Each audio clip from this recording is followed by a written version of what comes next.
Listo, pues muy buenas tardes. Qué gusto estar con ustedes de nuevo en este diplomado.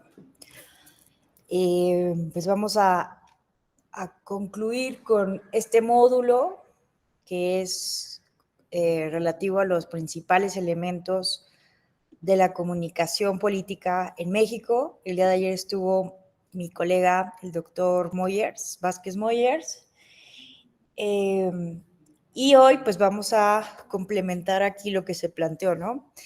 Tengo entendido que ayer ustedes analizaron los antecedentes de la comunicación político-electoral, la reforma, bueno, la elección de 2006, ¿cierto?, que llevó a la reforma electoral de 2007 y vieron algunos elementos sobre los sujetos que están regulados, digámoslo así, en nuestro modelo de comunicación político-electoral, así como las posibles infracciones en que se pueden caer.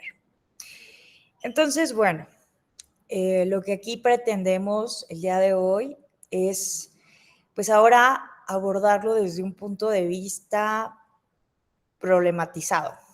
¿A qué me refiero? Pues más o menos ya tenemos, ¿no?, la descripción, un recuento panorámico de cómo está configurado nuestro sistema de comunicación político-electoral, pero ahora, pues la idea es identificar sus problemáticas, ¿no? Identificar cuáles son sus problemas, sus retos, sus desafíos y sobre todo de cara al proceso electoral 2023-2024 que ya está a punto de arrancar oficialmente, ¿verdad? Que bueno, ya tenemos, vamos a hablar, ¿no?, de estos liderazgos que ya están formándose en procesos internos de los partidos políticos y que eso pues es una muestra, ¿no?, de cómo nuestro modelo de comunicación político-electoral, la regulación, pues ya está rebasada, ¿no?, en términos del poder legislativo, al grado de que pues ha sido por una determinación jurisprudencial y a través de lineamientos del INE, que ahora pues los diferentes partidos políticos y coalición de partidos pues ya tienen reglas para poder identificar a sus posibles precandidatos y candidatos para ese proceso electoral. En fin, entonces vamos a arrancar. Permítanme empezar a compartir la presentación que tenemos preparada. Denme unos momentos. Bueno, entonces puse aquí como más enfocado a las redes sociales porque justo es eso, ¿no?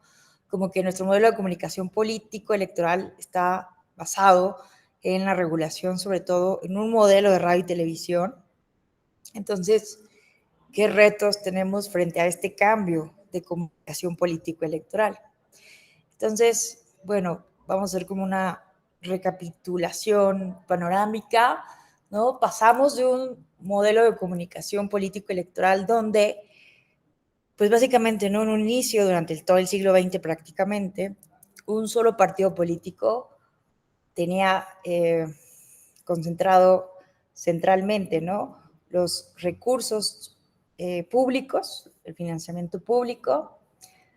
La reforma del 77 fue muy importante para que empezaran a pues regularse prerrogativas para otros partidos políticos, incluyendo tiempos en radio y televisión, que las diferentes reformas fueron ampliando, ¿no?, las posibilidades, pero aún así estaba muy restringido todo, ¿cierto? Porque estábamos hablando de que dos televisoras, centralmente Televisa, ya con un poco más de fuerza después TV Azteca, pues no permitían de cierta manera pues una pluralidad política, ¿no? Entonces, pues ese era el contexto, vino la elección del 2006,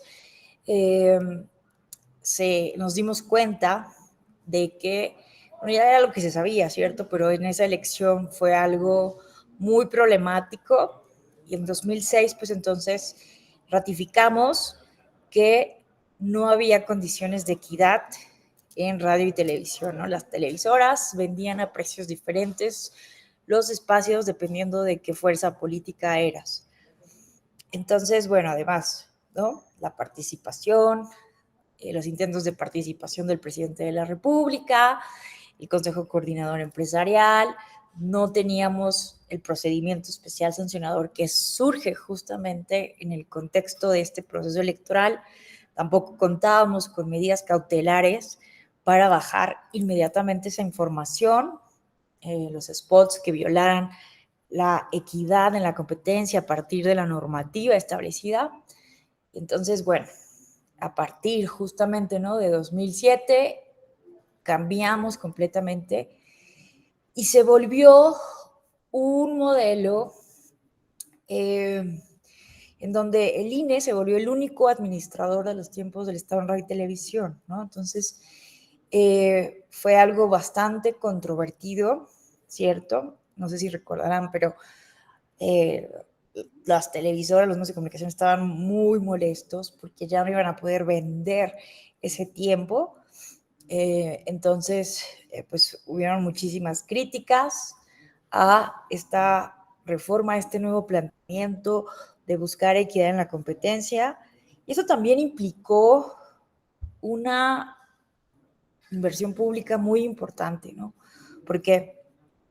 Porque se tuvo que instalar infraestructura, los centros de verificación y monitoreo en todo el país, porque en ese escenario de descontento de los medios de comunicación, televisoras, radiodifusoras, pues evidentemente pues no se sabía cómo se iba a garantizar que efectivamente iban a transmitir la pauta ordenada por el Instituto Nacional Electoral. Entonces se tuvieron que instalar estos centros de verificación y monitoreo que costó realmente una gran cantidad de dinero al erario público, ¿no? Son centros que se encuentran instalados en toda la República Mexicana con supercomputadoras, ¿no?, que justamente realizan ese monitoreo. Además hacen grabaciones de esos monitoreos, los testigos de grabación que son utilizados justamente por las autoridades electorales en los procedimientos especiales sancionadores. Y todo esto pues requiere año con año pues una actualización, una renovación, ¿no? Un mantenimiento. Bueno, entonces, no solamente eso, ¿no? También, pues empezamos el INE a... Sí se logró, evidentemente, porque los diferentes informes que nos presenta el Comité de Radio y Televisión, ¿cierto? Pues son contundentes en el sentido de que el INE hizo excelentemente su trabajo, el cumplimiento, ¿no?, el nivel de cumplimiento de las televisoras casi siempre es del 99.9%. Entonces, pues bueno, los expertos, las voces expertas señalan que sí se logró, pues de cierta manera, mayor equidad, pero en radio y televisión, ¿no? Se logró mayor equidad, sin embargo, hubieron diferentes efectos colaterales a partir de esta reforma. Entonces, uno de ellos, pues fue que justamente se empezó a crear pues, un mercado negro de la comunicación. Empezamos a ver muchísimas simulaciones, ¿no? Empezaron a llegar diferentes impugnaciones donde, pues, los medios de comunicación, periodistas, entrevistaban a políticos simulando que era una entrevista amparada en el ejercicio de libertad periodística, ¿no? Entonces, pues empezaron a haber muchas simulaciones, porque de que pasaban la pauta, la pasaban, ¿no? Y bueno, uno puede decir, bueno, pero se logró más equidad, aunque pues lo cierto, ustedes lo vieron ayer, ¿no? Cómo se distribuyen los tiempos en radio y televisión, pues 30% de manera, más bien 70%, sí, 30% de manera igualitaria y el 70% de acuerdo a los resultados del proceso electoral. Entonces, pues bueno, aquí me preguntaría, yo no sé ustedes qué opinan, qué tan equitativo es si al final del día, pues el modelo de comunicación seguía beneficiando a los partidos más fuertes, ¿no? Los partidos políticos de nuevo origen, pues definitivamente tienen menor acceso, ¿no? A los tiempos de comunicación, también las candidaturas independientes, que es una sola bolsa, el 30%, ¿no? Del porcentaje igualitario, también se distribuye de manera igualitaria entre todas las candidaturas independientes. En fin, no sé, podríamos decir que, bueno, ya nos está vendiendo a precios diferentes, pero al final del día no tienen el mismo número de promocionales los diferentes partidos políticos, ¿no?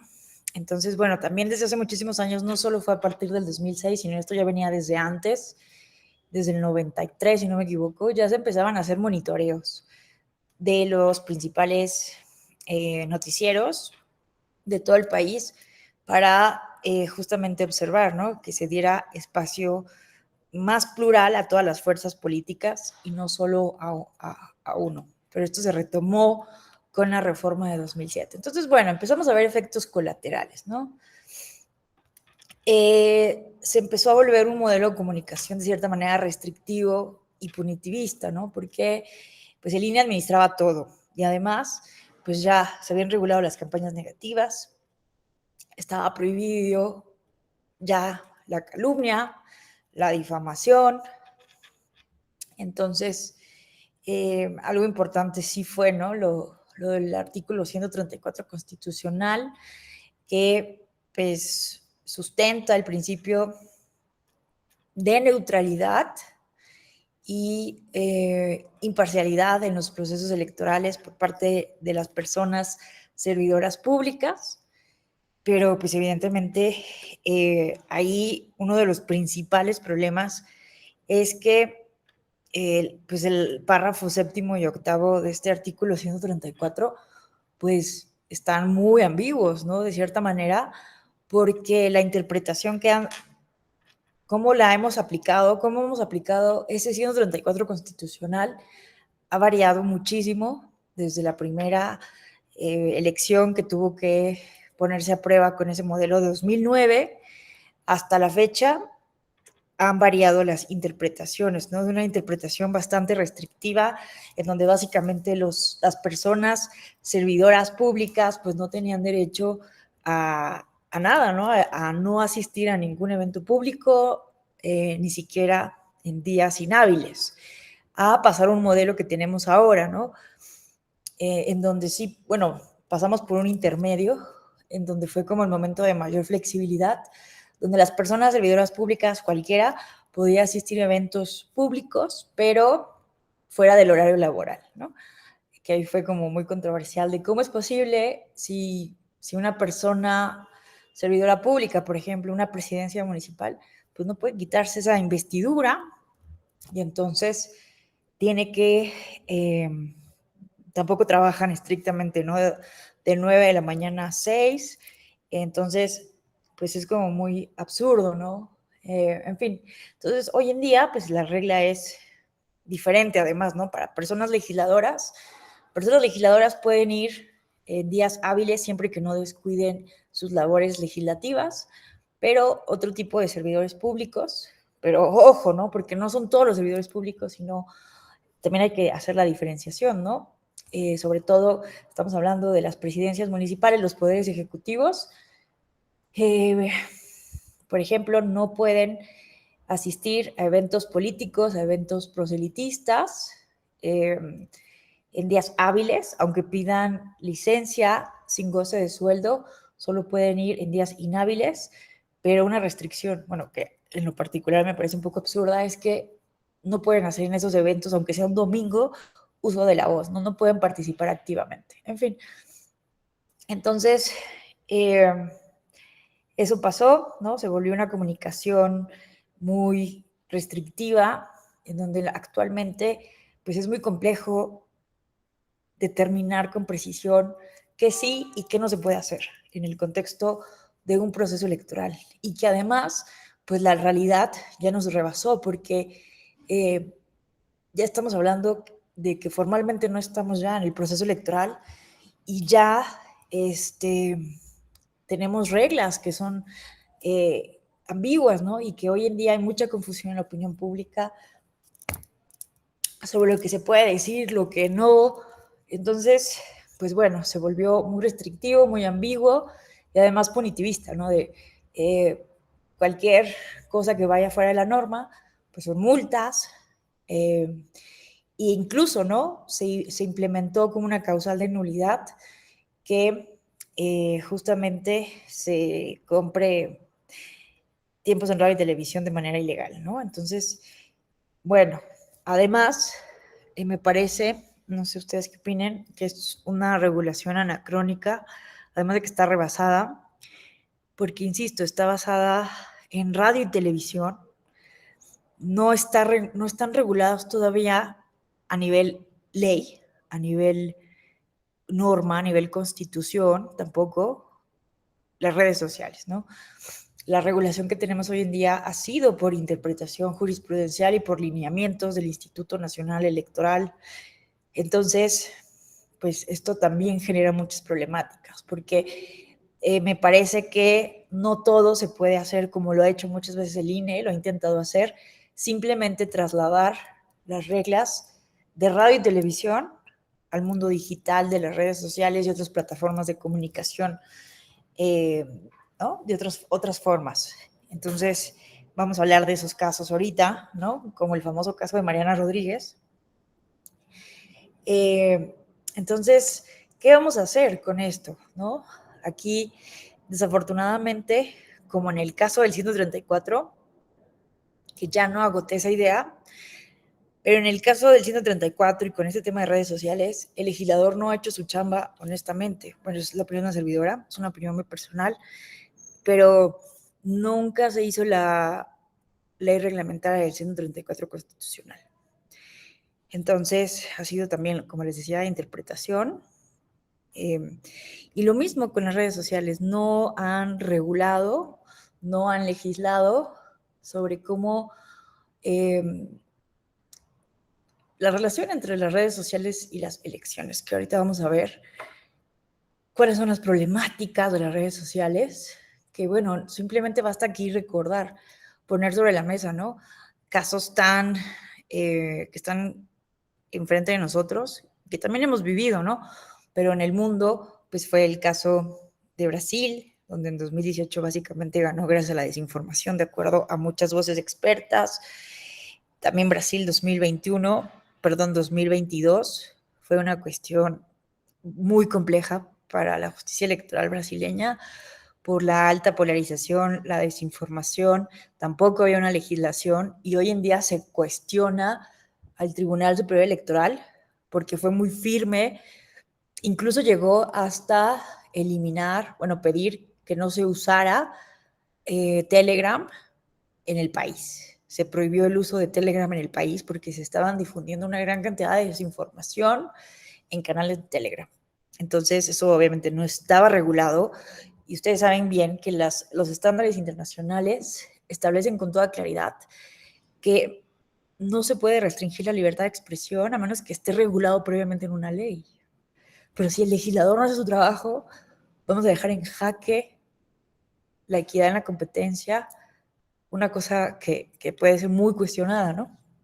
Entonces, bueno, ha sido cuestionado el Tribunal Electoral de Brasil, aunque paradójicamente también han sido premiados por combatir la desinformación, porque no solamente la han atacado de esta manera punitivista, prohibicionista, sino también con medidas positivas, que ahorita les voy a enseñar un poco algunos ejemplos, para promover la información. Entonces, para desmentir información falsa.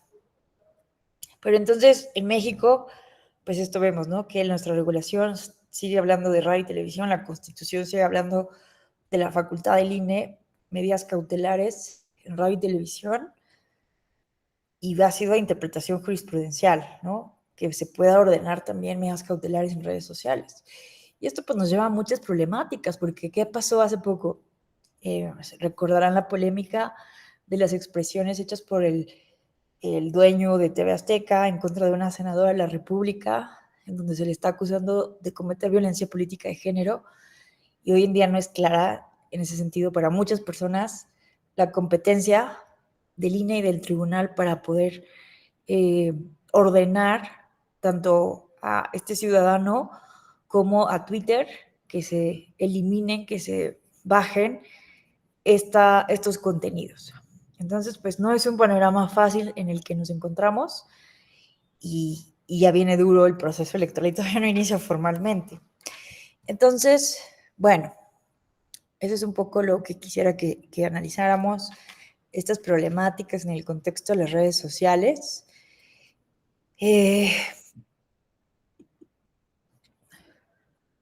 Sí, cierto. Luis Fernando nos recuerda que ya no es Twitter, ya es X, o como le diríamos, se dice en español, en inglés. Qué difícil, ¿no? Adaptarse, miren, a estas nuevas realidades. Ya no es Twitter o Twitter, como le decían, ¿no? En fin, gracias por la precisión. Bueno, recuerden que pueden comentar, preguntar, cuestionar, aportar lo que ustedes decidan en cualquier momento, ¿vale? Bueno, vamos a avanzar un poco más. Si no hay algún comentario, pregunta. Bueno, vamos a verlo. Bueno, es que esto creo que ya lo vi con ustedes.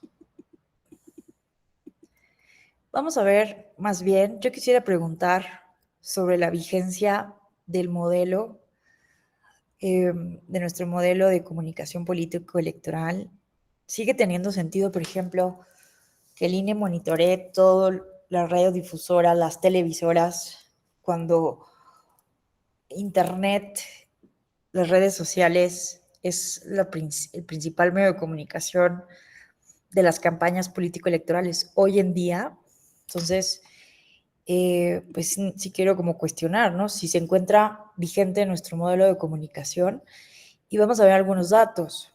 En 2018, por ejemplo, de acuerdo con datos en ese momento de Diego Basante, gerente de política y gobierno para América Latina de Facebook, nos decía que en total hubieron en este proceso electoral de 2018, que fue el primero en donde pues ya básicamente trasladamos todas las campañas a redes sociales.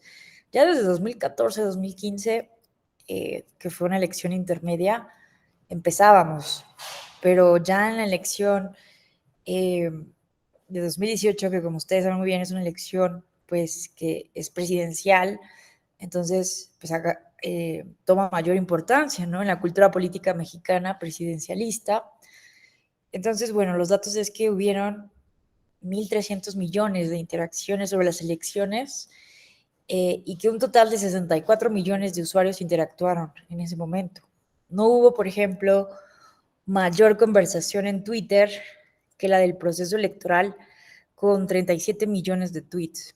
43% de la conversación fue dirigida por personas entre 18 y 43. Generalmente decimos que a las personas jóvenes no les interesan los asuntos políticos, pero en Twitter, por ejemplo, bueno, en X o en X, ¿cierto? La mayor, eh, eh, bueno, y jóvenes, ¿no? Dirigieron esta conversación política electoral.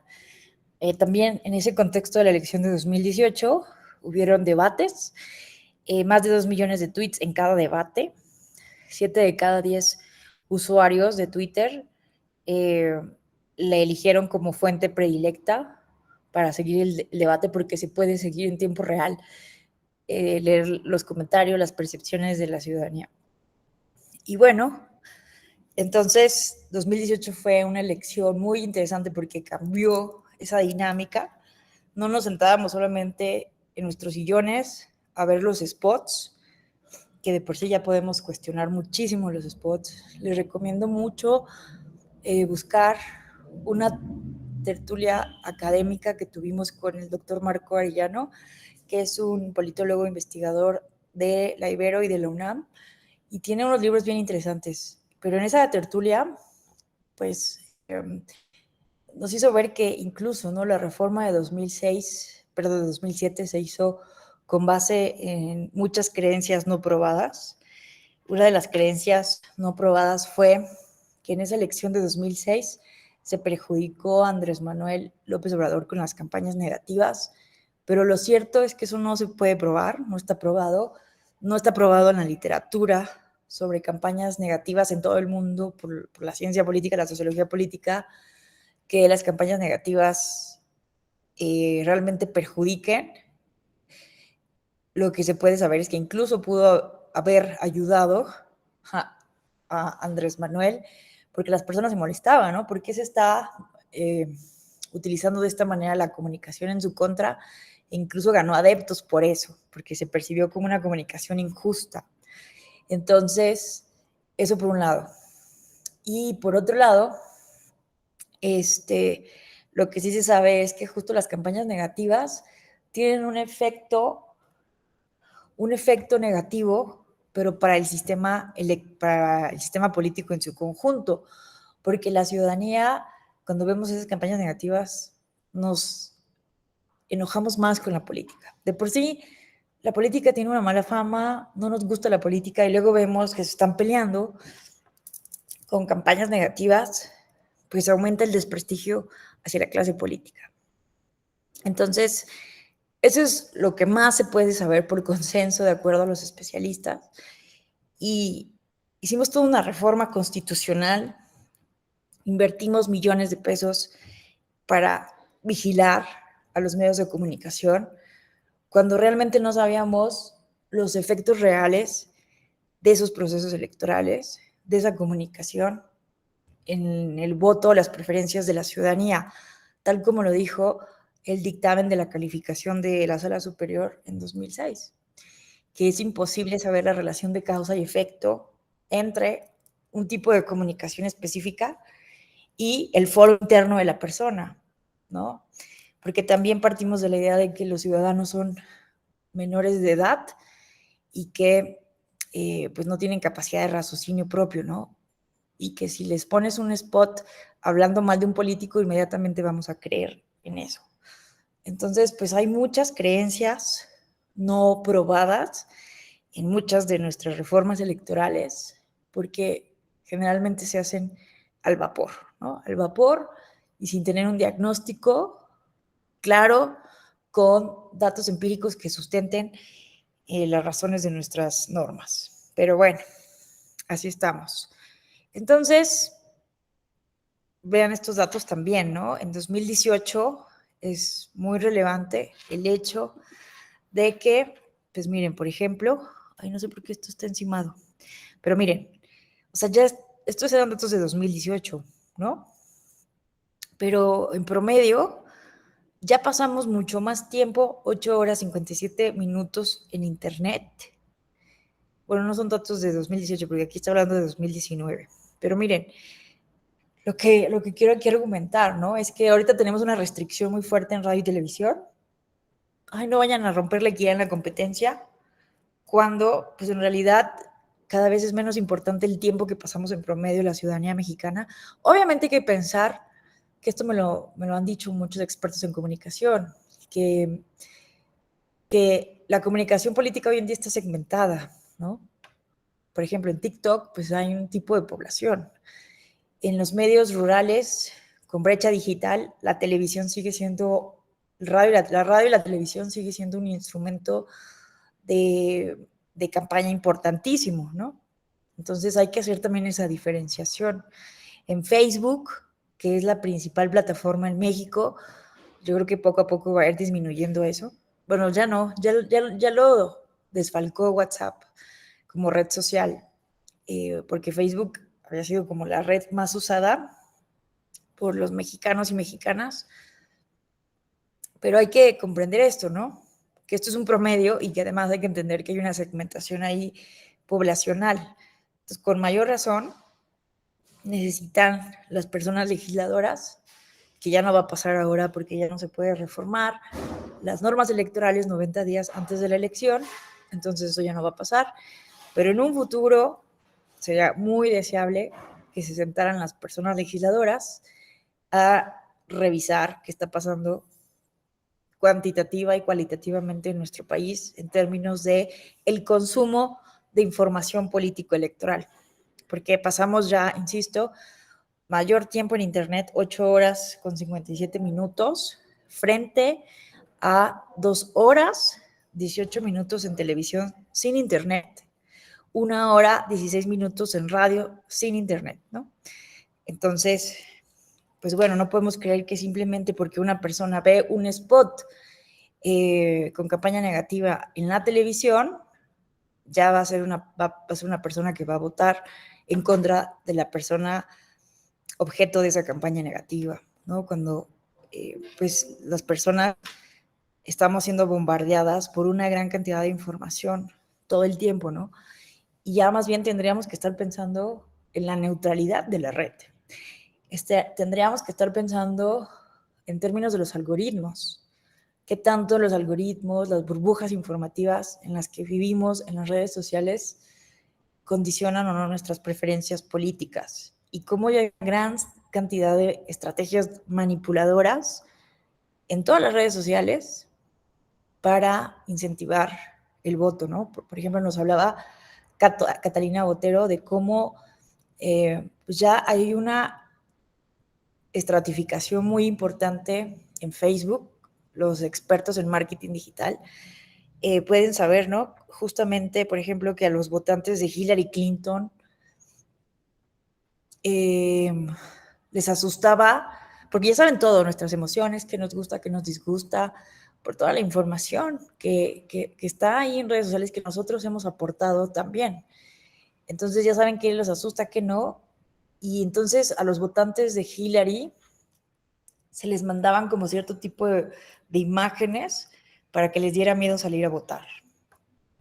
Y además se hace sabiendo también con gran precisión también cómo opera de nuestro subconsciente. Esto se ha hecho desde siempre, desde que empezaron las campañas publicitarias, ¿no? Y pues las teorías de Freud fueron muy utilizadas aquí para justamente que esta manipulación de la población sea de manera inconsciente. No nos van a decir las cosas directamente, sino sabiendo cómo funcionan nuestros instintos, nuestras pulsiones más básicas. Entonces, todo esto ya es algo que nos ha rebasado y seguimos pensando que la radio y la televisión genera condiciones de inequidad o equidad en la competencia. Actualmente, pues me parece algo realmente rebasado. Pero bueno, esto me interesa mucho mostrarles cuáles eran las actividades online. Esto sí era de 2018, lo que está aquí arriba.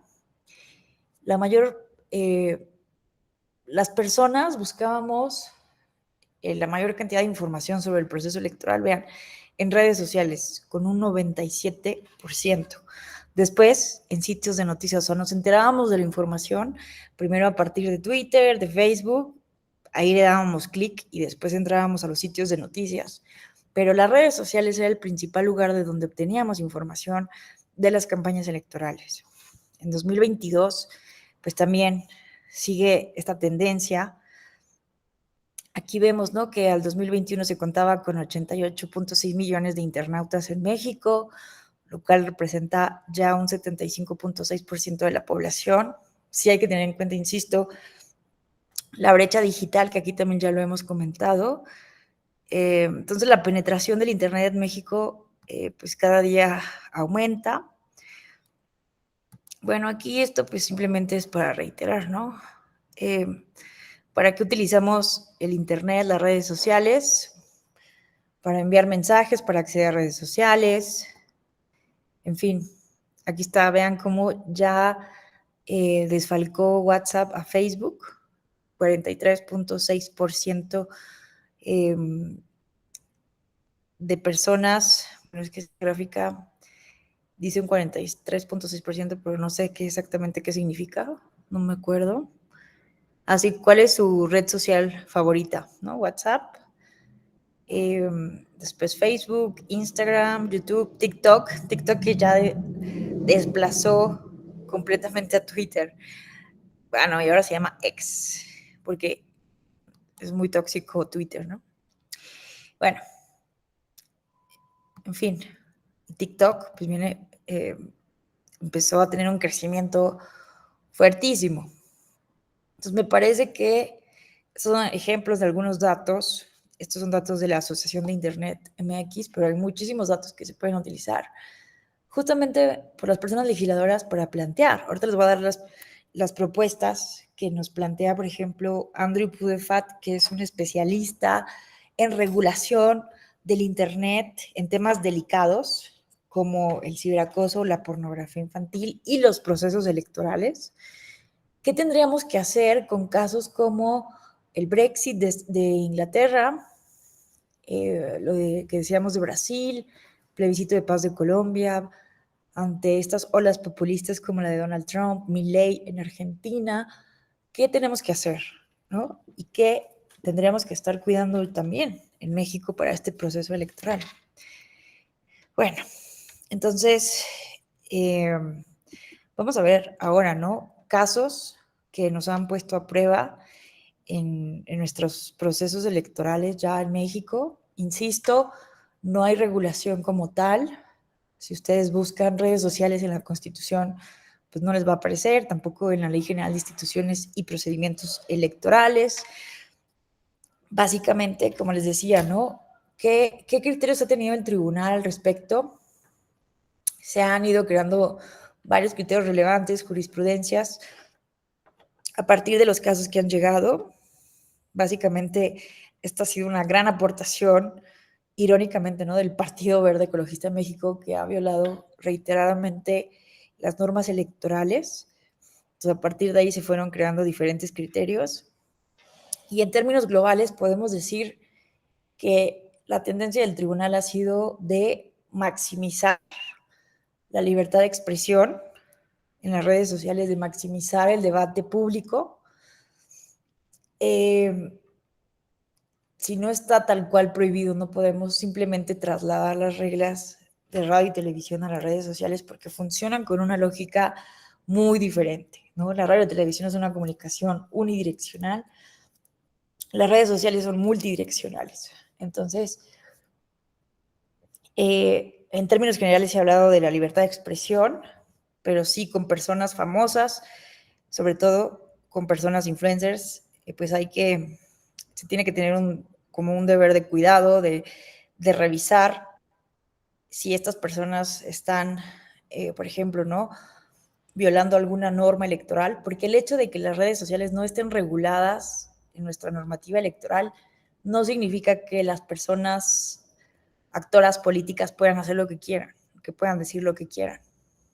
Hay normas en materia de propaganda electoral que también aplican a las redes sociales, aunque no lo diga expresamente. Por ejemplo, el periodo de veda electoral se tiene que respetar en todos los medios de comunicación, incluidas las redes sociales, ¿no? Entonces, esto ha sido algo que justamente ha violentado muchas veces el Partido Verde Ecologista de México en 2 procesos electorales, lanzar campañas contratadas con personas famosas, con personas influencers para promocionarse. Entonces, bueno, vamos a ver, por ejemplo, rápidamente estos casos del Partido Verde Ecologista de México que nos muestran, ¿no?, cuáles han sido los criterios del tribunal, qué problemas hemos tenido, y pensar que esto obviamente ya está ahorita en la mira, ya hay muchas personas denunciadas en el contexto de este proceso electoral que está en turno. Pero bueno, vamos a recordar brevemente qué pasó en este caso, que es el procedimiento especial sancionador 251 de 2015. Pues bueno, recordemos, bueno, aquí están las imágenes, ¿no?, de personas famosas que estuvieron ahí, como esta persona que es muy polémica, ¿no? ¿Cómo se llama? Bárbara del Regil. No sé quién sea. Maestra Tello, Bárbara del Regil. Sí, Bárbara del Regil. ¿Sí se escucha? Sí, ¿verdad? Sí, sí se escucha, profesora. Muchísimas gracias. Bueno, entonces estos son ejemplos. Pero bueno, concretamente, no, esto fue lo último que pasó en 2021, porque, espérenme, acá. ¿Qué pasó? Ese es el procedimiento especial sancionador SREPSC 251 de 2015. ¿Qué pasó? Pues básicamente Horacio Duarte, representante de Morena ante el Consejo General del INE, presentó queja contra diversos ciudadanos por la supuesta difusión de propaganda electoral a favor del Partido Verde Ecologista de México, como les decía, en periodo de veda, mediante la emisión de diversos mensajes en Twitter, hoy X, utilizando los hashtags becas para no dejar la escuela, el verde sí cumple, vamos verde, Partido Verde, inglés y computación, lo que desde su óptica vulneraba la normativa electoral. Entonces, ¿qué pasó? Es que quiero que vean cómo básicamente ha sido gracias a las denuncias, a las pruebas aportadas a la investigación de las autoridades electorales y a la jurisprudencia del tribunal, que esto se ha podido regular de cierta manera, sancionar de cierta manera, pero que el legislador no ha hecho nada al respecto. Y esto fue desde 2015. Te escuchamos, Luis Fernando. ¿Qué tal? Qué gusto saludarte. Sí, maestra Tello, un gusto. Resulta de que, y fíjense qué curioso, hace exactamente 8 años, Horacio Duarte acusa al Verde y tiempo después se alía a él en cuanto a la campaña de Delfina Gómez, que precisamente estuvo en la coalición de Juntos Hacemos Historia, con el Morena, con el Verde y con el PT. Y fíjense, compañeros, coincidencias de la vida, bueno, evidencias así, discordancias de la vida. Un día estás en contra de quien está haciendo esos tipos de propaganda y otra, pues, te unes al que acusaste. Y de hecho, hablando de lo del Verde, les voy a proporcionar un YouTube de La Octava, que Hernán Gómez Bruera mostró que Facundo, su hermano, quiso involucrarse en lo del Verde, pero afortunadamente, al contrario de Lambda, al contrario de Bárbara del Regil, no aceptó la propuesta. Y hay una frase muy cierta que dijo Facundo en una de sus historias de Instagram. Les ofrecen dinero de 2 millones como si tanta necesidad les tendría consigo para vender a cambio su opinión. No solamente voten su voto, sino su opinión. Y dicen, dan lástima, dan mucho asco. Y ahí sí, concuerdo ahí con Facundo, porque desafortunadamente yo soy de las pocas personas que ya al Partido Verde tantas multas no van a servir absolutamente de nada. Y si yo fuera el consejero presidente del Instituto Nacional Electoral, yo así de tajo, por tantas multas que se han acumulado al partido, de patitas a la calle, si se le quite el registro nacional. Muchas gracias. Sí, compártenos ese video. Yo no lo he visto para que lo podamos ver más tarde. Muchísimas gracias. Sí, efectivamente, qué ironías, ¿no? De la vida. Muchas gracias por esta reflexión. Entonces, como les decía, vean cómo en el caso del 2015, que fue en Twitter, no se pudo acreditar básicamente que el Partido Verde hubiera justamente contratado, les hubiera pagado. O sea, era algo sabido, pero es algo bien importante en la materia electoral, hay que probarlo, ¿no? Hay que probarlo, porque si no nos vamos en contra del principio de la presunción de inocencia y del debido proceso, ¿no? Entonces, aunque sepamos que, o sea a todas luces, ¿no? Una estrategia orquestada desde el partido, si no hay pruebas, es muy complejo para una autoridad, ¿no? Sancionar. Entonces, aquí, en este caso, sí se sancionó al Verde, pero por una sola persona y porque no se deslindó de esa publicidad. Porque, ¿qué pasó? Miren, al final, lo que se resolvió básicamente es, vamos a leer este párrafo para ver qué dijo la autoridad concretamente y exactamente.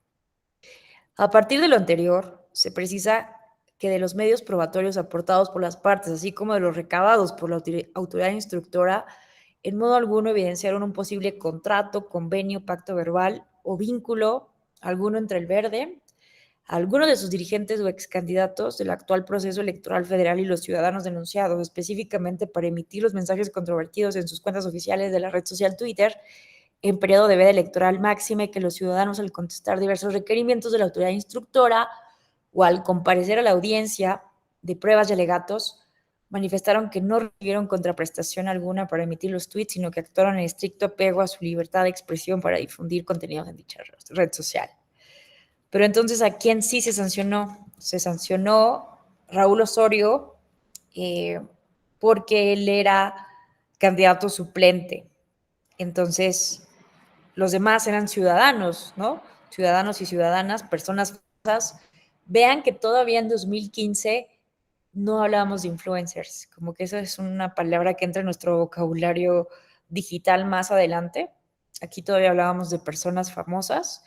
Entonces, Raúl Osorio sí fue la única persona famosa que era candidata suplente. Entonces, él puso publicaciones como todos nos quejamos, pero no aportamos soluciones. Me parece una gran causa del Partido Verde. Hay que concientizar. Hoy celebramos el Día Mundial del Medio Ambiente, etcétera. Entonces, pues él era candidato, reconoció el contenido de los mensajes, por lo que al acreditarse esto y reconocía la existencia y difusión de los motivos del tweet, se le acreditó la sanción ya al partido porque pues no se deslindó, ¿no? El partido entonces no se deslindó y lo que argumentaba el Verde es que yo no me enteré, yo no tengo nada que ver, según, ¿no? Evidentemente, esto lo publicó Raúl Osorio sin consentimiento del partido, por propia convicción. ¿Por qué me vas a multar a mí? Pero, pues insisto, ¿cómo no se va a dar cuenta el partido si lo están arrobando, ¿no? Entonces, pues no hay forma de deslindarse tan sencillamente en ese sentido. Entonces, bueno, fue por eso que se les sancionó en 2015, pero se quedaron impunes las infracciones que pudiera haber para el resto de los ciudadanos, ciudadanas y para el partido en ese sentido. Entonces, ¿qué cambió? ¿Qué argumentación utilizaron las autoridades electorales en 2021, donde el Verde hizo lo mismo, pero ahora en Instagram? Me gusta mucho ver ese contraste, ¿no? Entre 2015 y 2021, porque ahora fueron historias de Instagram, ¿no? Bárbara del Regil, otra vez esta persona, Raúl, este es Raúl Osorio, ¿cierto? No, De no, no, nuevo. ese es Raúl Araiza. Ah, mira. Raúl Araiza, Lambda García, esta, ¿cómo se llama? Ay, Sherlyn, Mira, está, ¿cómo se María. llama? Mónica Noguera. Bueno, gracias. Gracias, perdón por mi ignorancia de la cultura pop mexicana. Entonces, miren, ¿qué pasó? Pues ahora hicieron esto, ¿no? Estas historias, pero ahora en Instagram. Y bueno, ¿qué decían? Y también fue en un periodo de veda, ¿no?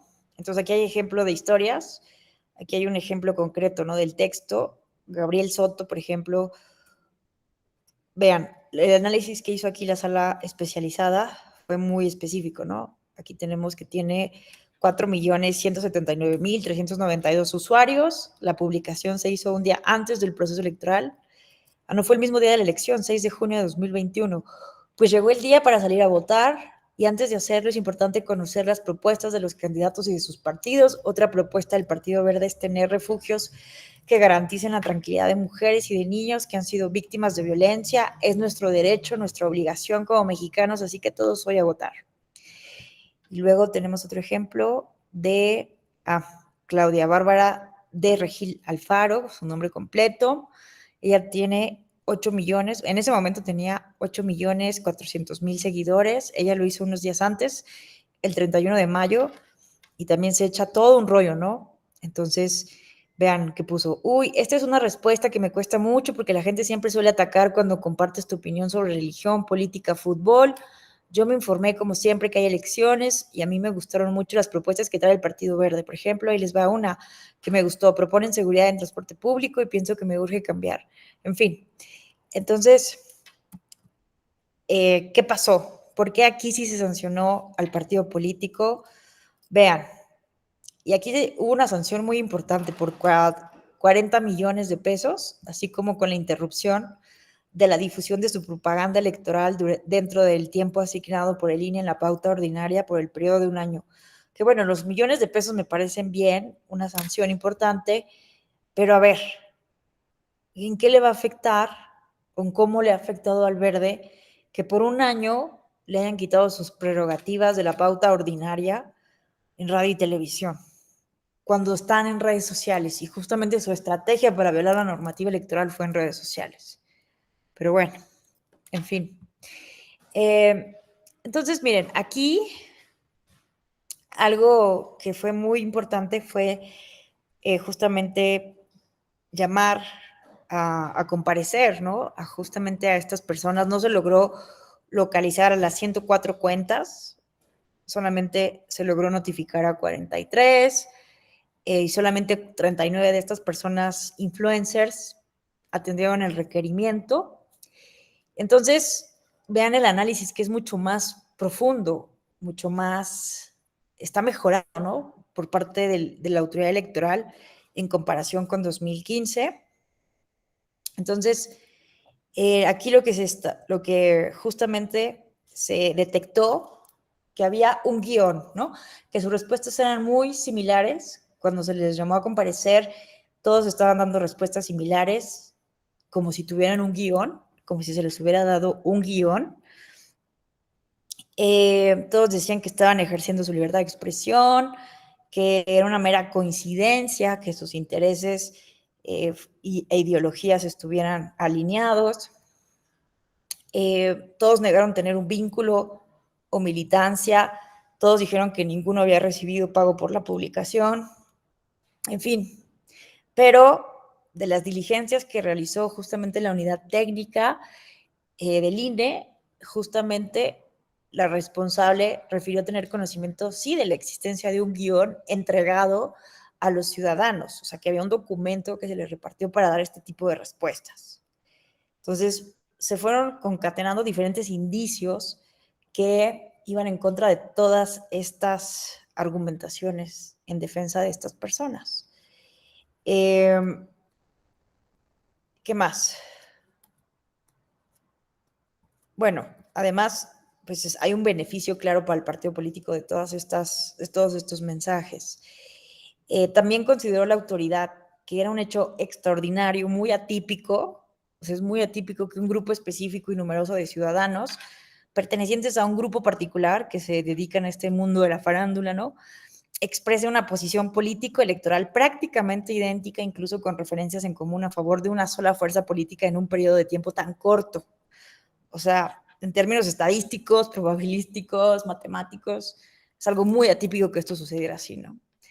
Dado que varios ciudadanos publicaron contenidos en Instagram en las mismas circunstancias de tiempo, modo y lugar, no puede considerarse como una mera manifestación de opiniones amparada bajo el ejercicio de libertad de expresión. Entonces, hay elementos, ¿no?, que permitían concluir que se trataba de una campaña estructurada. Entonces, también, bueno, ¿qué otra cosa importante? Se vinculó al partido con empresas de mercadeo. Entonces, a partir de una publicación atribuida a una usuaria, la responsable presumió que había una intención de usar a personas con presencia importante en redes sociales. A partir de un video de Alessandra Rojo de la Vega, se desprendió el indicio de que el partido recurrente realizó acciones dirigidas a desarrollar una campaña política mediante la contratación de personas con presencia en redes sociales. La empresa Agüita de Limón, responsable de las grabaciones realizadas por Alessandra Rojo de la Vega, manifestó que era el partido recurrente quien contactaba a los invitados, ¿no? O sea, había diferentes indicios que hacían presumir que había una vinculación con empresas de marketing digital. ¿Qué más? De un video publicado por Fernanda Moreno pocos días después de las publicaciones, ella reconoció haber recibido como pago 10,000 pesos, cosa que no se había identificado en 2015 en el caso de Twitter, más por lo que nos está diciendo ahorita del caso de Facundo. Pero, o sea, una otra persona no publicó que le habían pagado ya 10,000 pesos. Recuerden que en materia electoral no hay secreto bancario, entonces, con motivo de la información referida por la Comisión Nacional Bancaria y de Valores, la responsable detectó 4 depósitos en efectivo por el monto de 10,000 pesos en fechas cercanas a las publicaciones en Instagram a favor de diversos responsables de las respectivas cuentas de usuario. Nabil Guerra Flores expuso el mecanismo a través del cual fue contactada y que le fue prometido un pago de 30,000 pesos. Mauricio López Velasco tomó en consideración tanto una manifestación de dicho ciudadano en redes sociales, en la que expuso el mecanismo por el cual fue contactado y el ofrecimiento que le hicieron por 25,000 pesos. Bueno, aparte mala onda, ¿no? Porque a algunos les pagan más, a otros les pagan menos, a algunos les prometieron más dinero, a otros menos. Entonces, había muchos indicios de que sí hubo personas encargadas de reclutar a estos influencers, ofrecerles dinero y que algunas sí se les pagó. Y sí detectó la Comisión Nacional Bancaria y de Valores estos depósitos, cosa que no se detectó en 2015. Entonces, la responsable analizó las publicaciones a fin de acreditar si cumplen con los elementos de finalidad, temporalidad y territorialidad para considerarlas propaganda electoral y se acreditó todo esto, ¿no? También aquí es importante decir que el partido no se deslindó.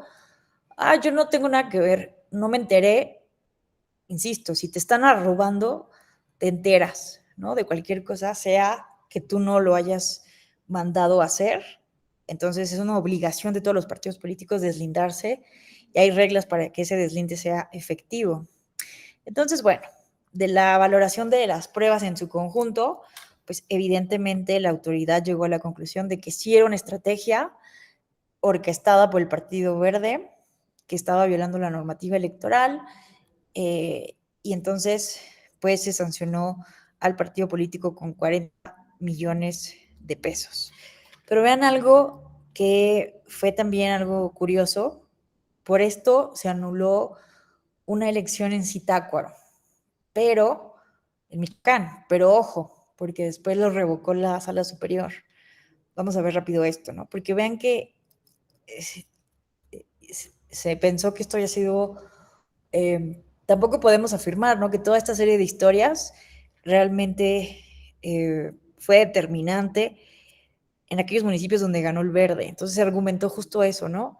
La Sala Regional Toluca anuló en un primer momento la elección de Zitácuaro, Michoacán, porque hicieron un análisis que en mi opinión no tenía mucha congruencia, la Sala Toluca, porque se hicieron números así de, a ver, si había 104 influencers que hicieron campaña a favor del verde durante los días 5 y 6 de junio, y en conjunto, si sumas a todos estos seguidores, te da un total de 1.3 millones, y si la diferencia entre el primero y el segundo lugar fue de 200,000 personas, pues bueno, aquí es claro que hubo una influencia del verde en esta elección de Zitácuaro.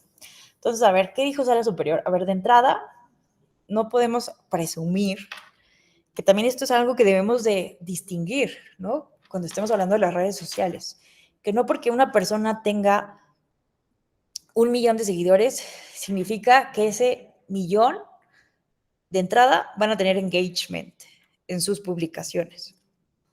Hoy en día lo importante no es tener solamente un número importante de seguidores, sino que tanto le dan clic en tu publicación, que tanto les da gustar o compartir, ¿verdad? O comentar. Entonces hay una fórmula para medir justamente el engagement. Entonces, este análisis realmente es muy sencillo, me parece que muy superficial por parte de Sala Regional Toluca, porque además no sabemos de todos esos millones de seguidores, cuáles son trolls, cuáles son bots, cuáles son realmente ciudadanos mexicanos, puede haber personas extranjeras que lo sigan, puede haber cuentas repetidas. Entonces, pues decir que en total 140 millones, que además es mayor al padrón electoral, o sea, se acerca al padrón electoral de Brasil, pero 140 millones de personas es el doble casi, un poquito menos del doble del padrón electoral en México. Entonces, o sea, es una cifra que no hace sentido para el análisis de una elección. Entonces, bueno, aquí entonces lo que se consideró fue, lo que dijo Sala Superior revocó esto, porque efectivamente no podemos simplemente pensar que por una serie de historias justamente se estaba, bueno, de entrada la determinancia. ¿Cómo sabemos si realmente esas historias fueron determinantes? Porque aquí ganó el verde, ¿no? En una coalición, o sea, ni siquiera iba solo. Entonces, la diferencia era del 6.1%, no estamos en un porcentaje muy cerrado, ¿no? Generalmente hablamos del 5%, menor al 5% para hablar de un porcentaje cerrado. Hoy les voy a pedir un minuto de su tiempo porque necesito ir corriendo al sanitario. Ahora regreso. Perdónenme. Perdón.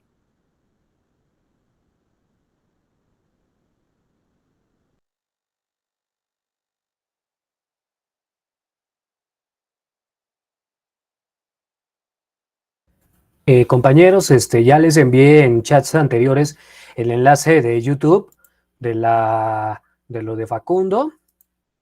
Y les tengo otro dato importante. Creo que lo comenté en el chat. No sé si conozcan el grupo Cabá, de donde está Federica Quijano. Pues Kika Quijano es diputada. No, no es broma, no es broma. Está en la tercera circunscripción de Yucatán y envió como 10 iniciativas.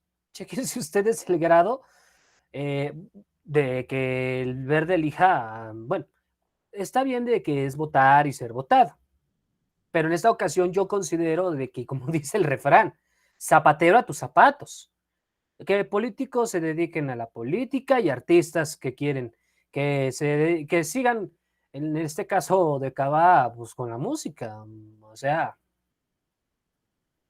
bueno, ese es un dato importante.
Listo, una disculpa, gracias por su comprensión. Bueno, miren, aquí Adriana nos hace esta aportación. Bueno, de entrada, perdón, estoy viendo apenas los mensajes aquí. Luis Fernando Delegado pregunta, ¿cómo se llama el politólogo del Ibero? Es Marco Arellano Toledo. Aquí lo pongo. Marco Arellano Toledo, buenísimo. En comunicación.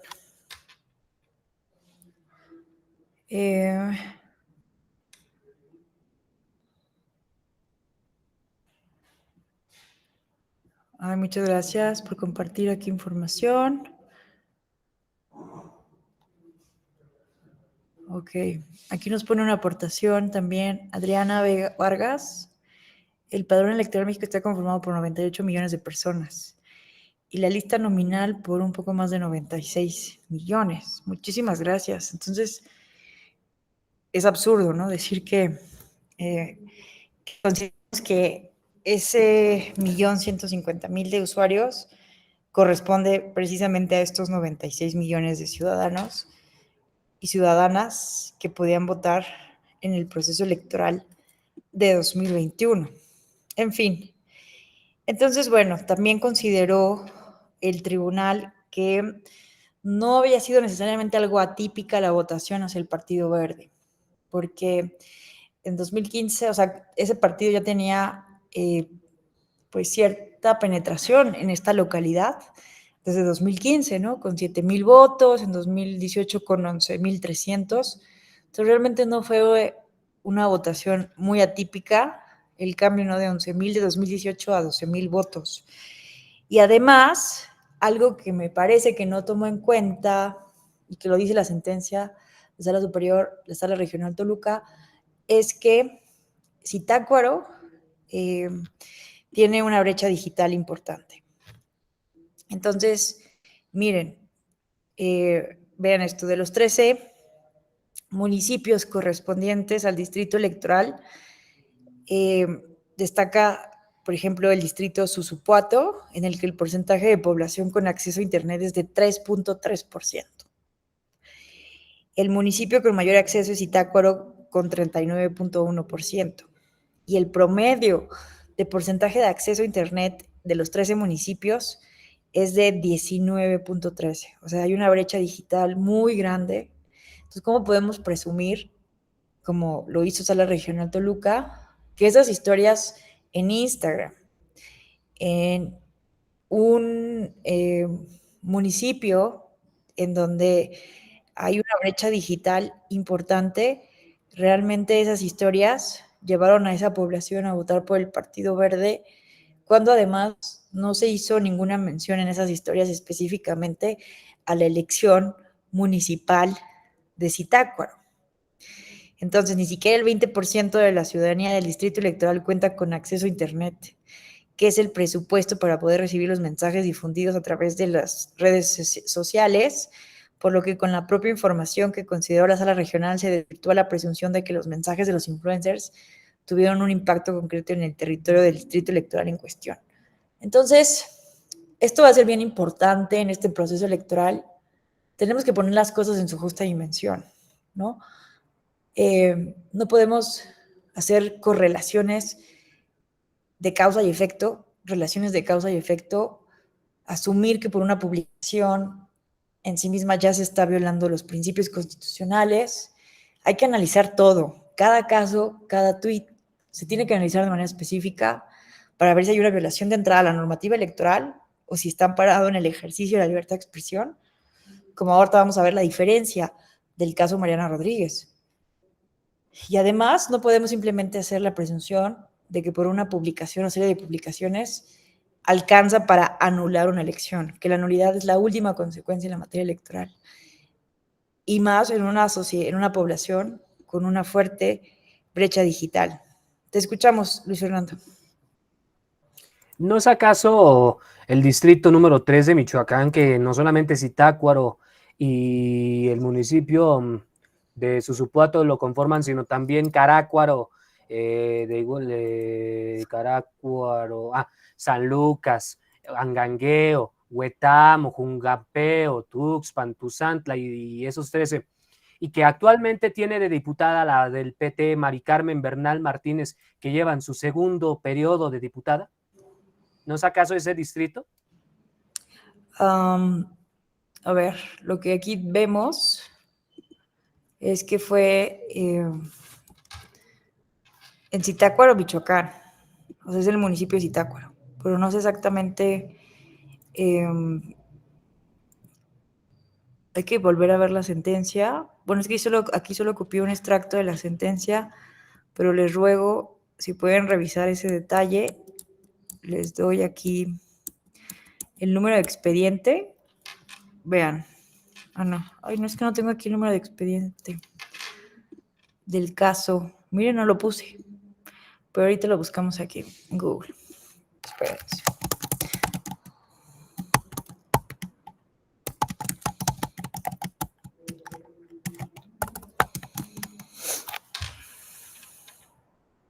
Miren, la sentencia de Toluca. No, espérenme. Esto es les voy a dar información errónea.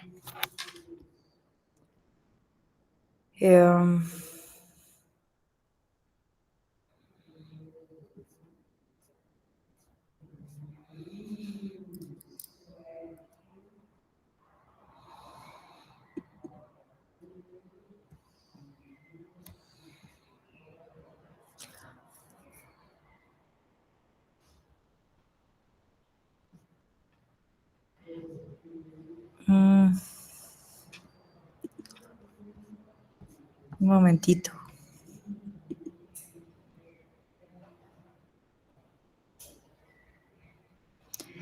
A ver, aquí está.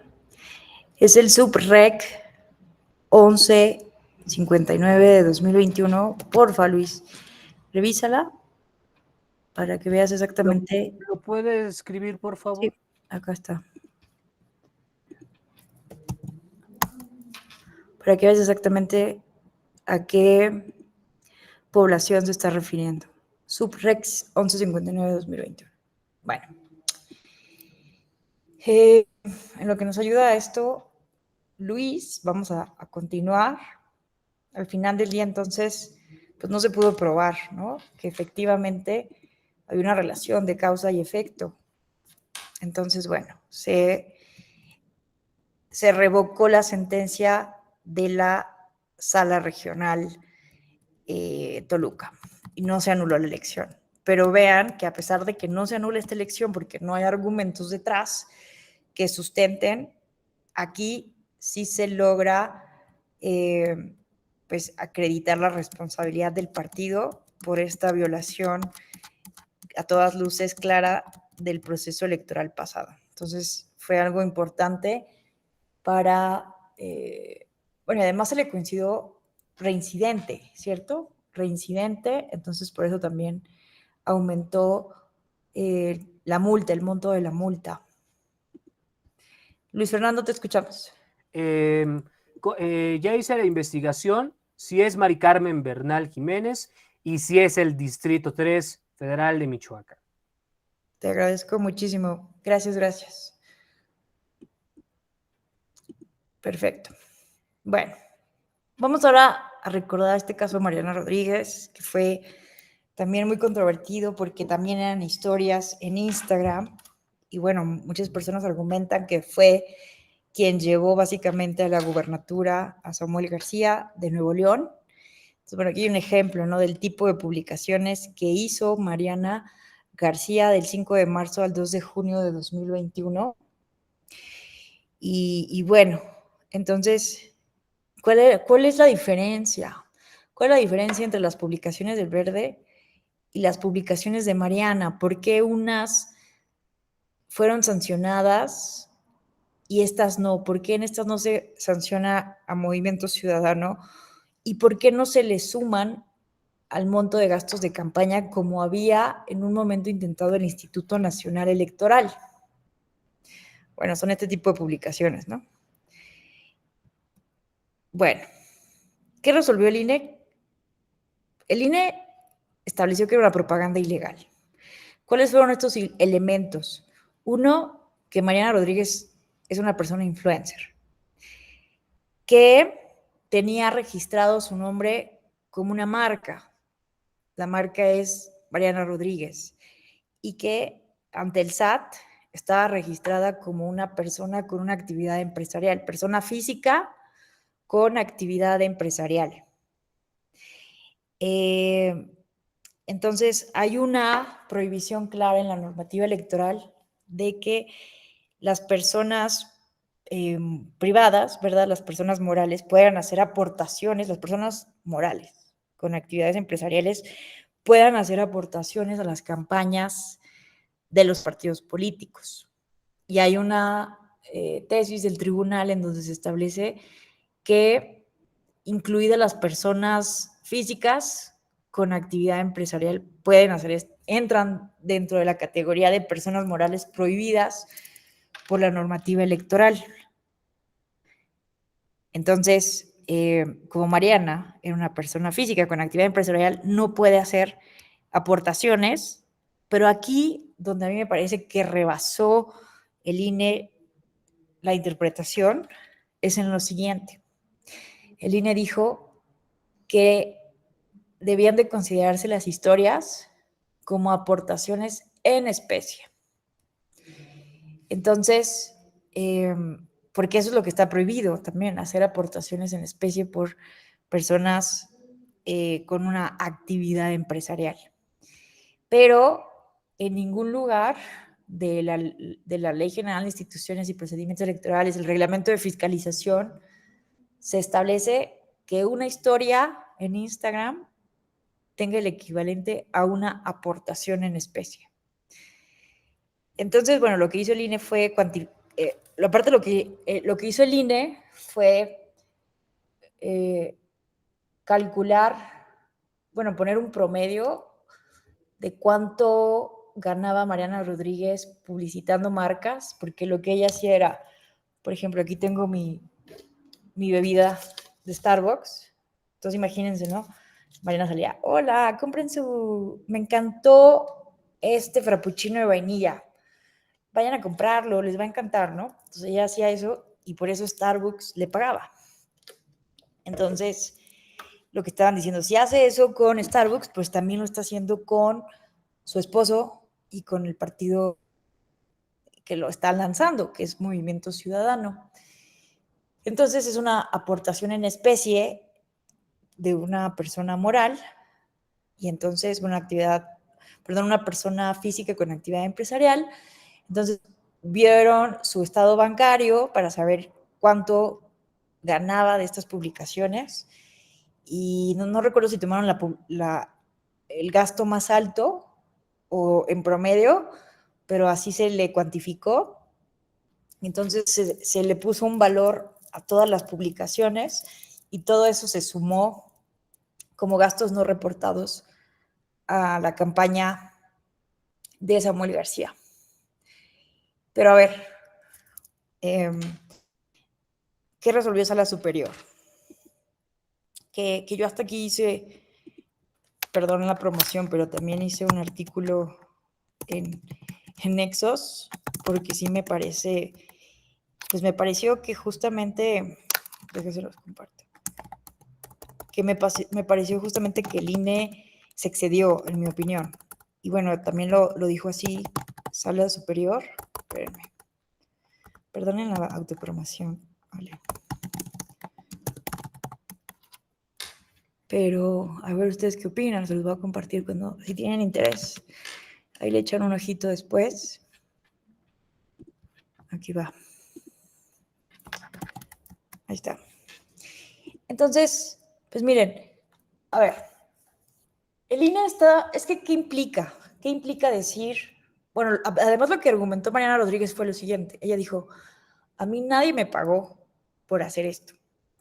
Recuerden que la diferencia con el caso del Verde es que sí se pudo comprobar que hubieron depósitos bancarios y que hubieron promesas de pago. Aquí, con la Comisión Nacional Bancaria de Valores, no se corroboró que hubiera algún depósito, alguna de las cuentas de Mariana Rodríguez. Entonces, no hubo un intercambio monetario que pudiera presumir un contrato, ¿cierto? Entonces, de entrada eso, ella lo que argumentó fue, a mí nadie me pagó, yo lo hice para apoyar la campaña de mi esposo. Y aquí también hubo un debate, un microdebate dentro de este debate, ¿no? De que hay que tener cuidado con el machismo en el que podamos incurrir aquí, porque pues muchos podrían asumir, ¿no? De que porque por el simple hecho de que era su esposa, tenía una obligación de hacer gratis un acto publicitario. Entonces, bueno, de entrada, esa presunción pues puede ser muy patriarcal, ¿no? Muy machista, misógina, pero aquí lo que dijo Sala Superior, aunque no siempre lo expresó muy bien en las discusiones, las diferentes magistraturas, es que simplemente el hecho de que fueran esposos aumentaba la convicción de que lo había hecho ella por gusto propio, ¿no? Entonces, eso hay que también delimitarlo. Entonces, no se pudo comprobar que haya recibido dinero. Lo hizo ella por propia voluntad para apoyar a su esposo. Entonces, bueno, aquí hay que tener cuidado con los argumentos, pero el hecho de que sí fuera efectivamente su esposo, pues nos hace tener mayor convicción de que así lo hizo, ¿no? Y bueno, y porque no se encontró ningún beneficio económico ni nada. Aunque pudieran decir, bueno, pero se beneficia políticamente porque su esposo ahora es político, bueno, eso sería otro análisis, pero que no está normado por nuestras normas electorales. Ahora, entonces, a ver, el INE, imaginemos que fue un poco lo que traté aquí de expresar en este texto en Nexos. ¿Qué está implicando, en pocas palabras, qué implicaría esta determinación del INE? Si asumimos, bueno, a ver, de entrada, ¿quiénes pueden ser consideradas personas influencers? ¿A partir de cuántos seguidores podríamos ser influencers? ¿Desde los 1000? ¿Desde los 500? ¿Desde los 2000? ¿Desde el 1 millón, que era el que tenía Mariana Rodríguez para ese momento? ¿Desde los 10 millones? A ver, y algo que yo decía, a ver, Barack Obama es la persona con el mayor número de seguidores en Twitter, en X ahora. Y aún así, o sea, no podemos asumir simplemente que por tener una cantidad importante de seguidores vamos a ganar un proceso electoral. O sea, es una relación causística espuria. O sea, decir Mariana Rodríguez hizo que ganara Samuel García parece creíble, pero necesitamos corroborarlo, ¿no? Con una regresión estadística. Entonces, ni siquiera Barack Obama, que en la elección de 2016 donde ganó Donald Trump, pudo, siendo presidente de Estados Unidos y teniendo la mayor cantidad de seguidores en Twitter, pudo influir para que no ganara Donald Trump en 2016. Entonces, así nuestra presunción de que, bueno, porque Mariana tenía 1 millón de seguidores, ya hizo que ganara esta persona en Nuevo León, es la única razón. Estas historias hicieron eso. Pudiera ser que sí, pero es una relación que parece muy ambigua, ¿no? Ahora, otra cosa. Cuando se revisa... A ver, ok, entonces, de entrada tenemos un problema para definir quiénes son las personas influencers, ¿no? Porque además, en un momento dado alguien puede hacer una publicación y volverse viral y no necesariamente tener una gran cantidad de seguidores. Y entonces, ese tweet que puede alcanzar millones de retweets se puede considerar una inequidad en la competencia. O sea, ¿qué parámetros vamos a establecer para hablar de personas influencers? Bueno, de entrada hay una complejidad que no está regulado en ningún momento en la normativa electoral. Por otro lado, dice, lo que asumió el INE es ninguna persona física con actividad empresarial puede hacer aportaciones en especie con publicaciones e historias en redes sociales. ¿Qué implica eso? Implicaría, bueno, yo, por ejemplo, Alejandro Tello, tengo 2 regímenes fiscales, ¿no? Como asalariada y como persona física con actividad no empresarial. No sé, seguramente muchos aquí de ustedes también tienen ese régimen fiscal. Significaría que ninguno de nosotros pudiera hacer algún contenido, alguna historia para hablar a favor o en contra de algún candidato o candidata. Y eso, les pregunto yo, ¿no sería restringir los derechos político-electorales? ¿Nuestros derechos político-electorales? Entonces, bueno, yo tengo poquitos seguidores en Instagram. A lo mejor no sería una persona influencer, pero insisto, ¿dónde está regulado eso? ¿Cómo podemos hacer la diferencia?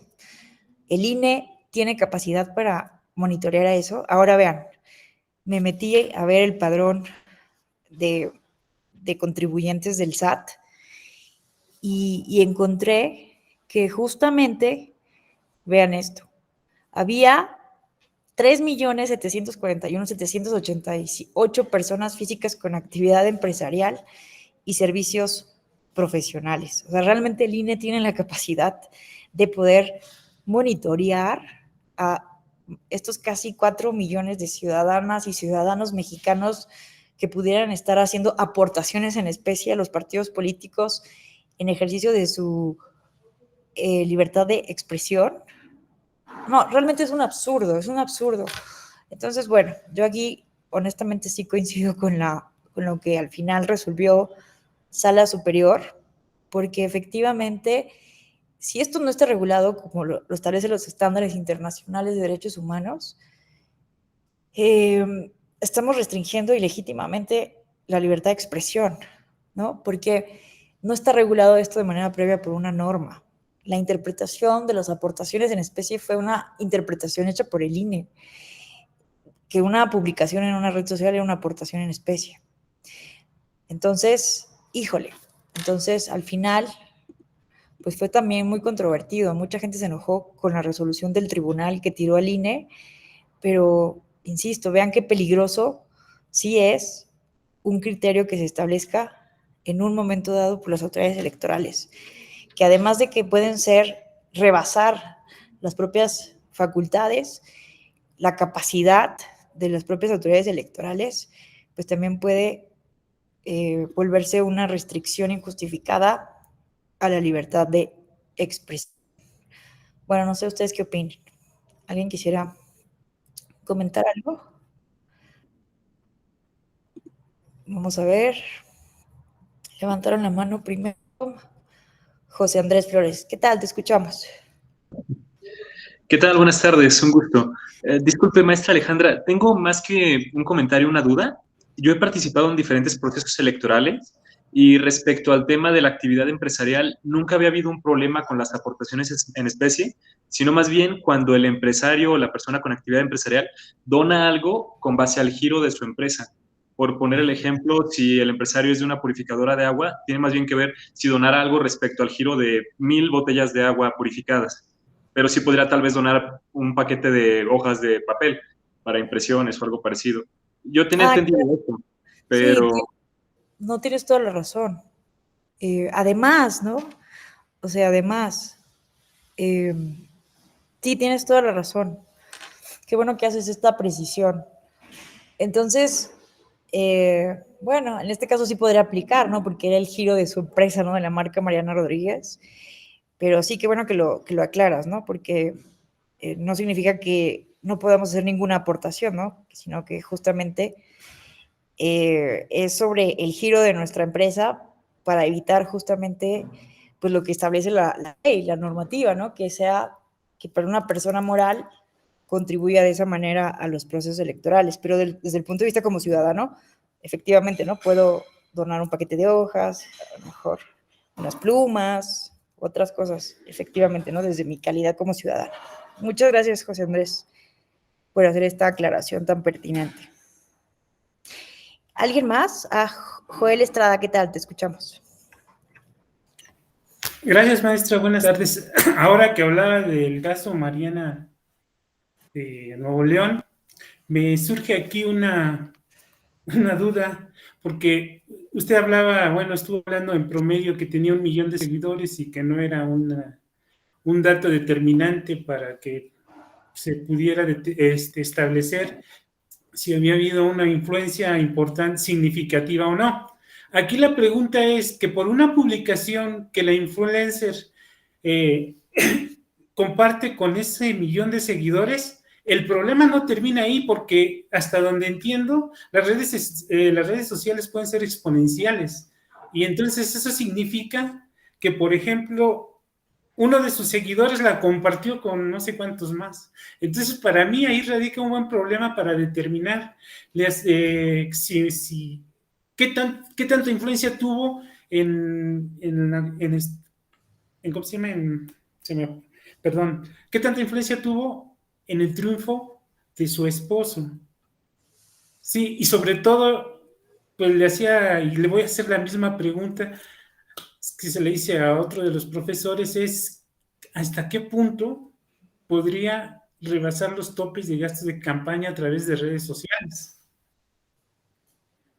Claro, qué gran reflexión, Joel, porque efectivamente el análisis no tendría que bastar en el número de seguidores, ¿no? Como les decía hace rato también, lo que nos dicen los estrategas de marketing digital es lo que importa es el engagement, ¿no? Entonces, de entrada, tendríamos que hacer un análisis mucho más elaborado.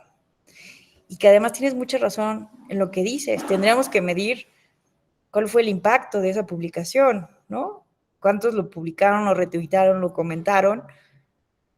Y bueno, es que cuantificar eso también, porque también la naturaleza de redes sociales es muy diferente a la naturaleza de radio y televisión. En radio y televisión puedes calcular el tiempo, los segundos que cuesta ese espacio en una televisora, en una radiodifusora, incluso en papel, en una revista.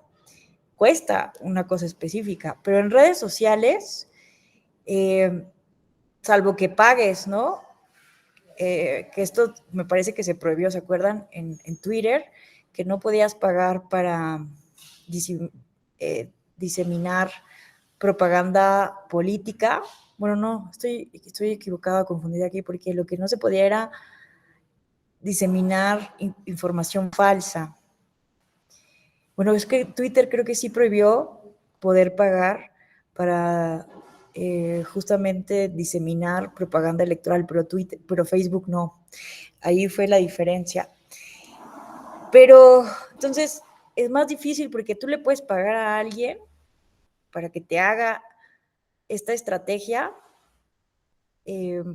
Puedes tener una granja de bots, de trolls, para que lo comenten, para que lo redistribuyan, pero es muy difícil. Bueno, yo creo que sí tendríamos que empezar a aprender más las autoridades electorales sobre esto, ¿no? ¿Cómo podemos saber exactamente qué impacto tuvo algo? Porque muchas veces esas cantidades están infladas por los trolls y por los bots. Entonces me parece que no es algo tan sencillo de monetizar, de decir esta publicación costó tanto y entonces se le va al gasto de campaña.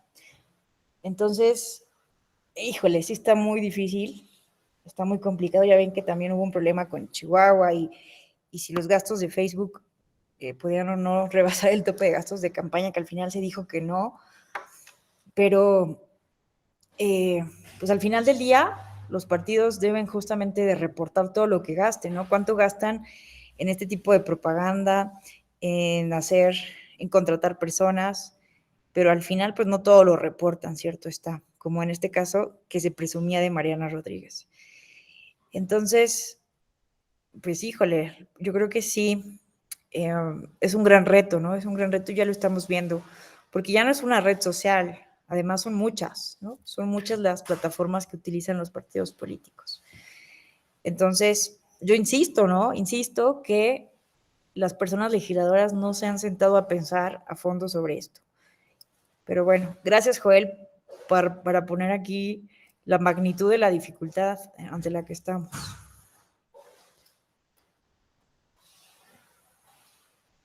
Miguel Alejandro, te escuchamos. Gracias, maestra. Externar un par de puntos de vista, en primer término, sobre el caso de Mariana Rodríguez. Iba a comentar precisamente que las personas morales con actividad empresarial, efectivamente sí podemos realizar aportaciones a los partidos, siempre y cuando sea en el mismo tenor de los bienes que nosotros llegamos a producir. En esta tesitura, Mariana Rodríguez sí realizó aportaciones indebidas, porque están relacionadas con el giro de la actividad empresarial que ella hace. Desde mi perspectiva, ella debió registrar, si bien ella no aportó un peso, debió asignarle un valor razonable, como lo establece el reglamento de fiscalización, a todas esas historias o publicaciones que realizó a través de sus redes sociales, con la finalidad de que éstas impactaran un poco en el tope de gastos de campaña de Samuel. De esta manera el INE no los hubiera mostrado. Finalmente, ¿cuál es el criterio que el INE utiliza para determinar un gasto no reportado? El INE nos dice, cualquier bien o servicio que le proporcione un beneficio a tu campaña es un gasto y por ende lo tienes que reportar. Lo puedes aportar, aunque no lo hayas gastado tú. Ejemplo, si yo soy candidato y voy a una reunión y en la reunión la gente se me acerca y me ofrece un vaso de agua, me ofrece una torta, me ofrece en la reunión a la que me invitan a su casa, hay sillas, hay una lona para que no nos dé el sol. Eso es un beneficio a mi campaña y aunque yo no lo haya gastado, lo tengo que reportar, tengo que asignarle un valor razonable a esas sillas, a esas aguas, a esas tortas, a esa lona con la que taparon, porque es un beneficio que le dio a mi campaña. En este contexto, toda la actividad que realizó Mariana Rodríguez a través de las redes sociales le otorgó un beneficio a la campaña de Samuel y por ende le debió asignar un valor razonable y reportarlo en la contabilidad de los gastos de campaña. Por otra parte, en relación con lo que externaba Joel en relación a cómo calcular los gastos en redes sociales, pues externar que el monitoreo del INE en estos casos para las campañas políticas es sumamente deficiente, además de que es una labor titánica desde mi perspectiva, humanamente imposible estar verificando cuánto gastan los partidos y candidatos a través de las redes sociales. El INE generalmente le pregunta a Facebook, a Twitter, en esta elección, en el caso de la elección de gobernatura del Estado de México, incluso le preguntó a Spotify si alguno de los partidos o candidatos le habían pagado por publicidad. Desafortunadamente, ni Facebook, ni Twitter, ni Google, ni Spotify le contestaron. Llegó la auditoría, llegó el dictamen y ninguna de estas empresas le contestó al INE cuánto habían gastado los partidos o candidatos en publicidad.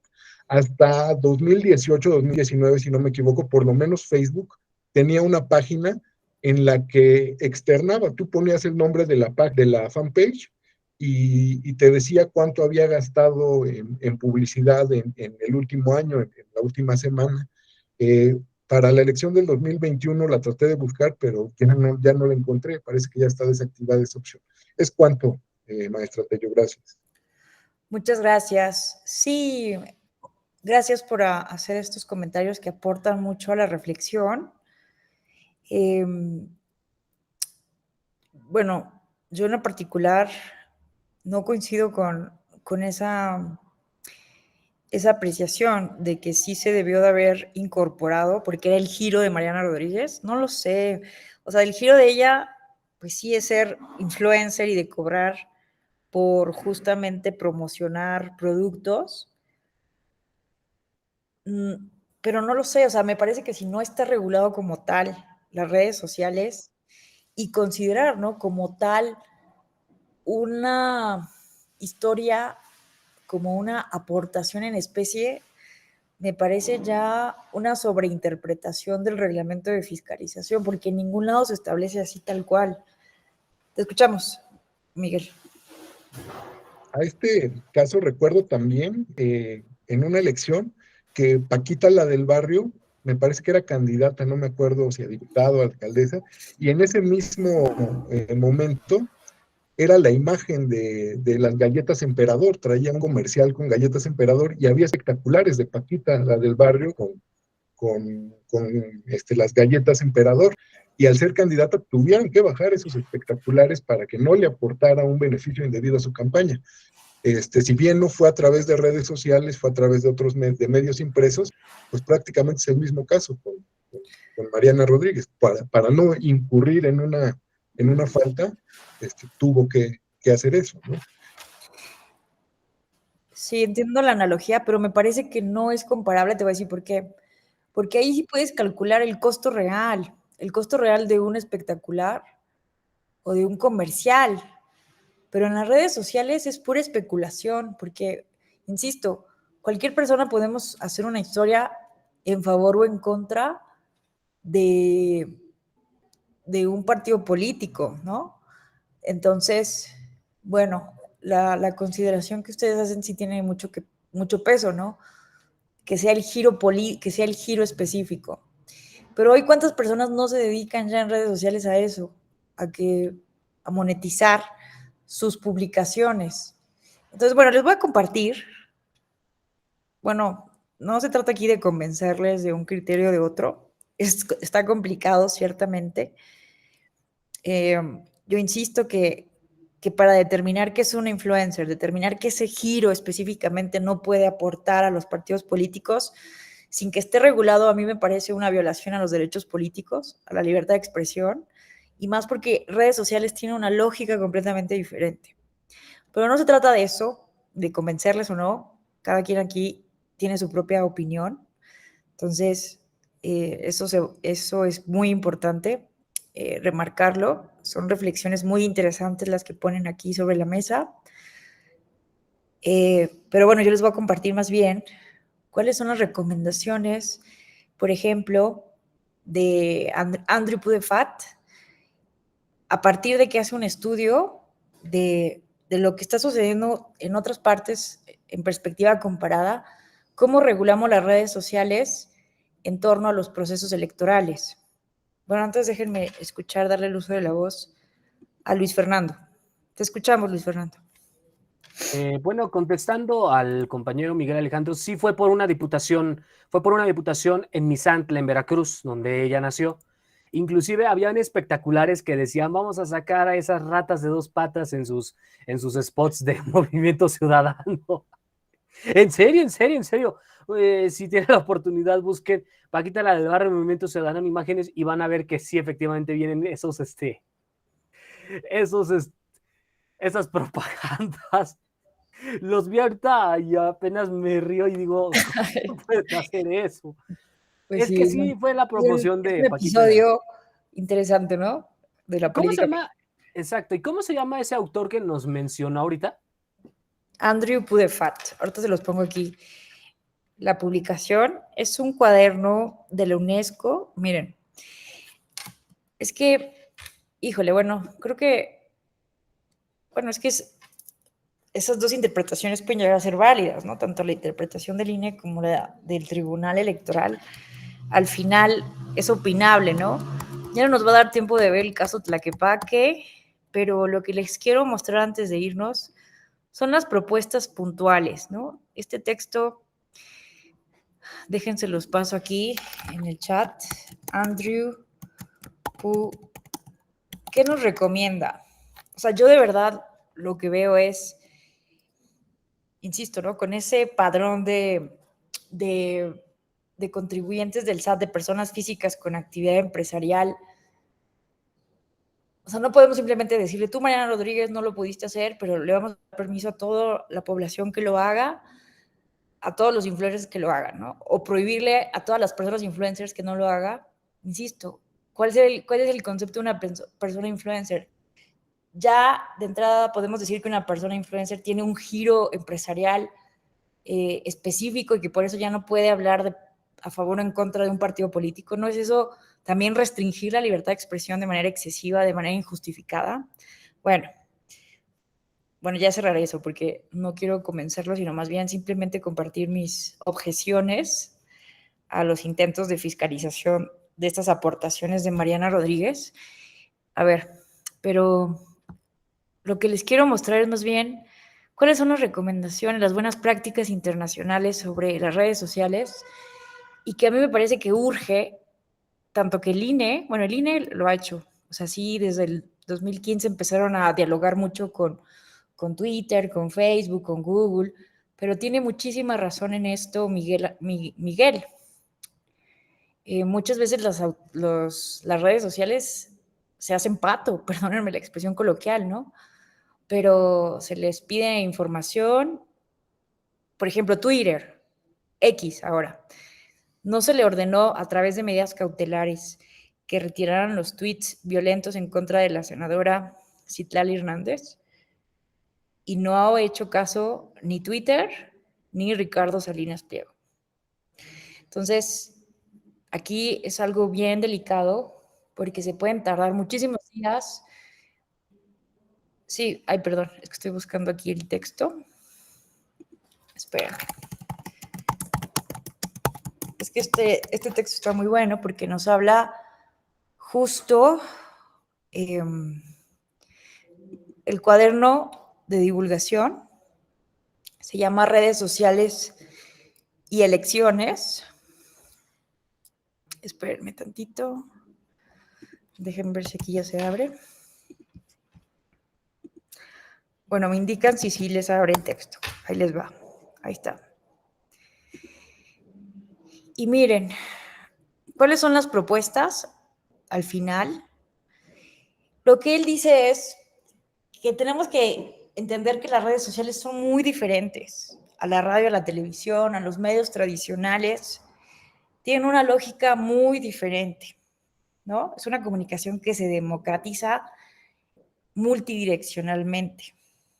Entonces,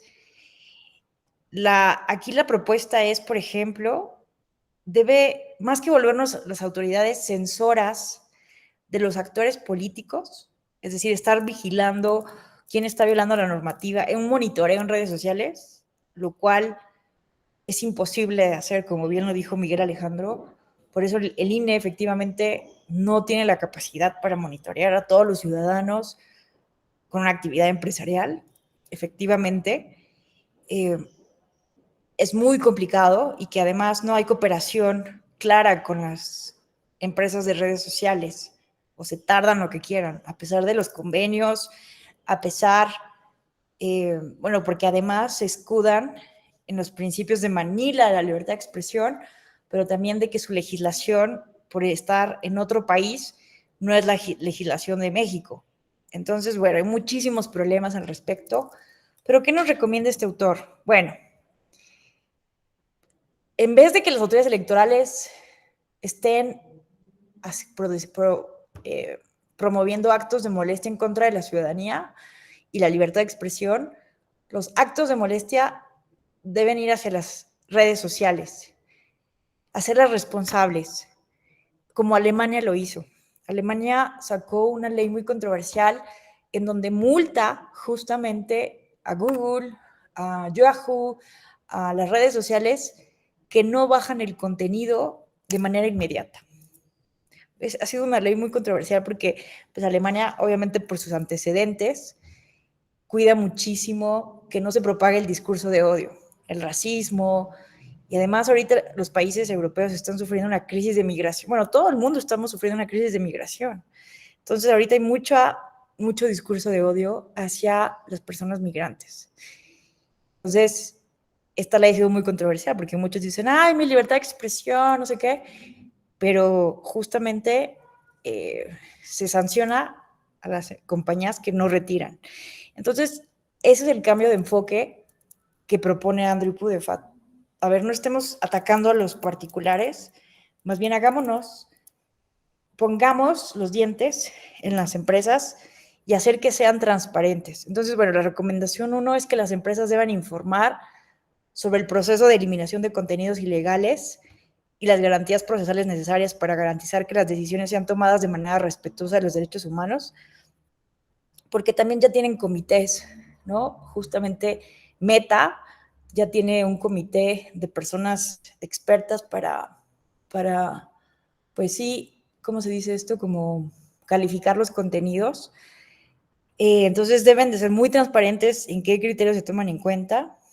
Esto puede ser respaldado por la capacidad de las autoridades electorales siguiendo el debido proceso para multar a las compañías que no eliminan los contenidos ilegales dentro de los límites temporales establecidos en la normativa, obligar a las compañías a eliminar contenidos rápidamente cuando la elección sea inminente y penalizar a las compañías que eliminan contenidos ilegales.